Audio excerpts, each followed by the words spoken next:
He said he's seen stuff like this before, but she looked serious. Then, there were screaming downstairs. She went out of her room nervously and left the laptop open. He couldn't understand what was happening. The ship their daughters were in collided with another one, and it caught fire.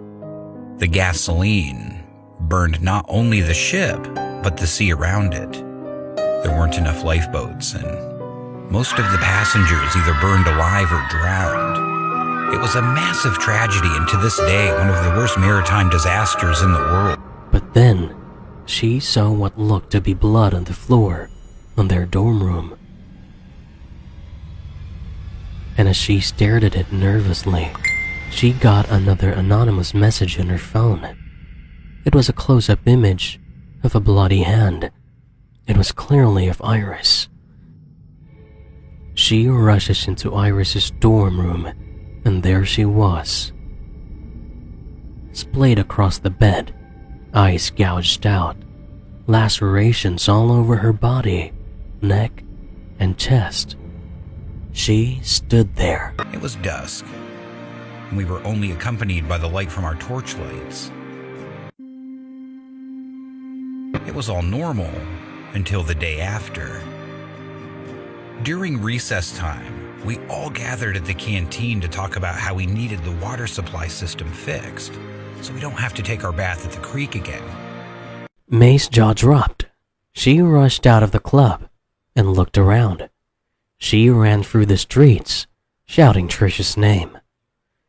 She hears it from the dark alley. Maddie's voice. "She's here," he said. She sees Maddie in the same costume as hers. Being a skinny guy himself, it was easy to confuse him with May. Trish's face was bashed in. And replied, "I don't think you understand. This is not a story. This is my Halloween story. I was once called Tyler, you know."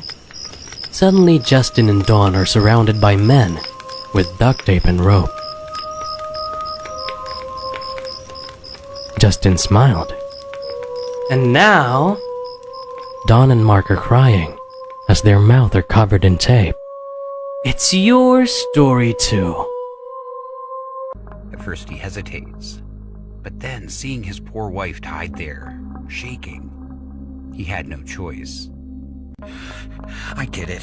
I cheated on her. It was a 3-month affair. She was heartbroken. We were never the same after. Please don't kill her." The man in front turned on a small phone with a broken screen.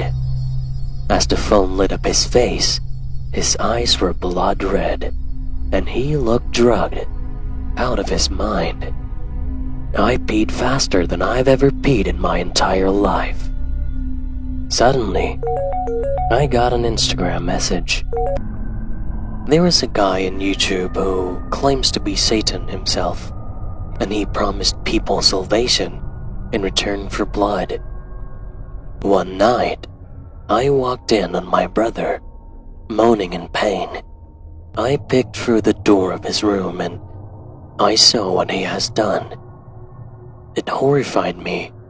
He took a large pin from his board and punctured his hand over and over and over.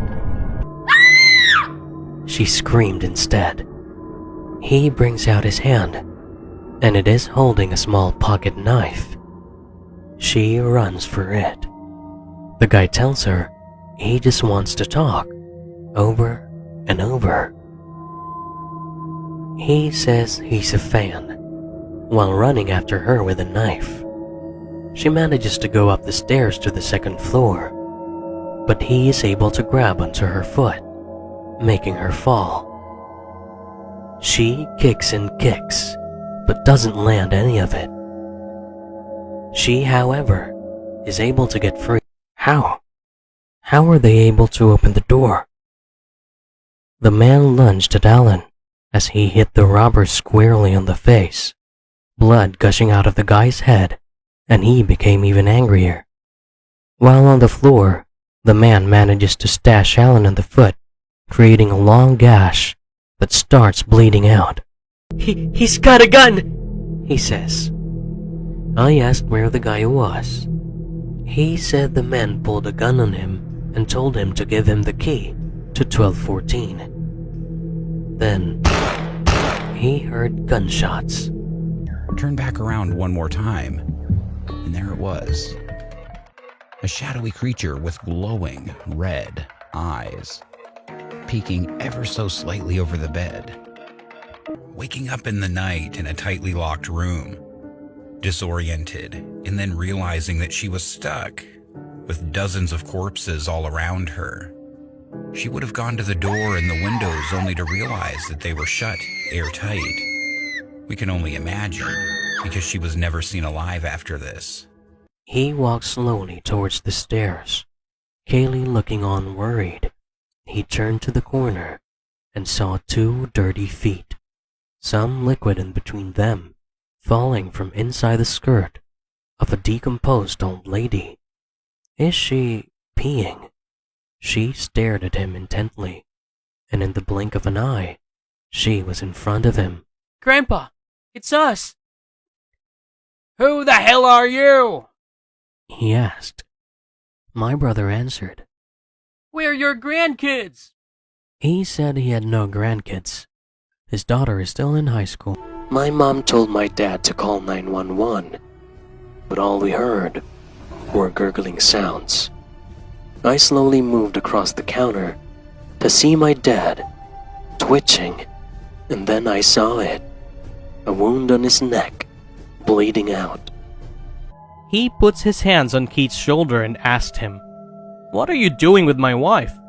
As Keith turned around, Alexander grabbed at his neck with his left arm and began stabbing him in his right lower abdomen over and over. And blood was gushing out of the poor man's body, splattering all over the dining floor.